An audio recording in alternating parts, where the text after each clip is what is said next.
इसी विषय में हिंदू कथावाचक धीरेन्द्र शास्त्री भी कल के अवतार का स्पष्टीकरण दे रहे हैं। हम बाकी बातों से सहमत हैं, इससे पुस्तिका से, और संतों के प्रति हमारा बड़ा आदर है। परम पूज्य श्री अच्युतानंद जी महाराज जी के प्रति हमारा बड़ा आदर है। उनके पंच सखा जो भय हैं, उन पंच सखा के प्रति भी हमारा बहुत आदर है। लेकिन 5000 साल में ही कलयुग खत्म हो जाएगा, इस बात को हम भविष्य पुराण और भागवत पुराण के अंतर्गत सिद्धांतिक रूप से नहीं मान पाए। तो बाकी जो भविष्यवाणियां की गई बहुत सही की गई और ऐसा होगा, पर कल की भगवान का अवतार तो कली के अंत में ही होगा।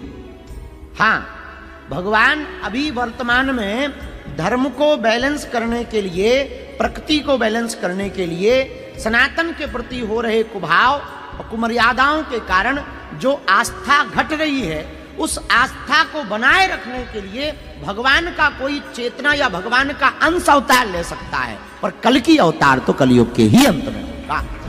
दर्शकों, धीरेन्द्र शास्त्री ने ये तो स्पष्ट कर दिया कि कल्कि का अवतार कलयुग के अंत में ही आएगा। साथ ही स्वीकार कर रहे हैं कि परमात्मा का अवतार आ सकता है। लेकिन इस प्रकरण से यहाँ और भी दो बातें सिद्ध हो रही हैं कि यदि परमात्मा के अवतार के आने की बात को ये सभी लोग स्वीकार कर रहे हैं, तो फिर उसको ढूंढ क्यों नहीं रहे, उसकी पहचान से क्यों दूर है। और दूसरी बात, यदि परमात्मा के आने से ही आदि सनातन धर्म की पुनर्स्थापना होनी है, तो फिर ये लोग अपनी अपनी दुकानें क्यों चला रहे हैं। सबको मिलकर परमेश्वर के अवतार की खोज करनी चाहिए। और धीरेन्द्र शास्त्री जी, जब आप स्वयं स्वीकार कर रहे हैं कि परमेश्वर का अवतार धर्म की पुनर्स्थापना हेतु इस धरती पर प्रकट हो सकता है, तो फिर आप क्यों जनता को मूर्ख बना रहे हैं? क्यों झाड़ फूक, पर्चियां काटकर जनता को गुमराह कर रहे हैं? आपसे विनम्र निवेदन है कि वह भगवान धरती पर आ चुका है, आप भी उसकी पहचान करें, जो कलयुग में सतयुग की स्थापना का कार्य प्रारंभ कर चुका है।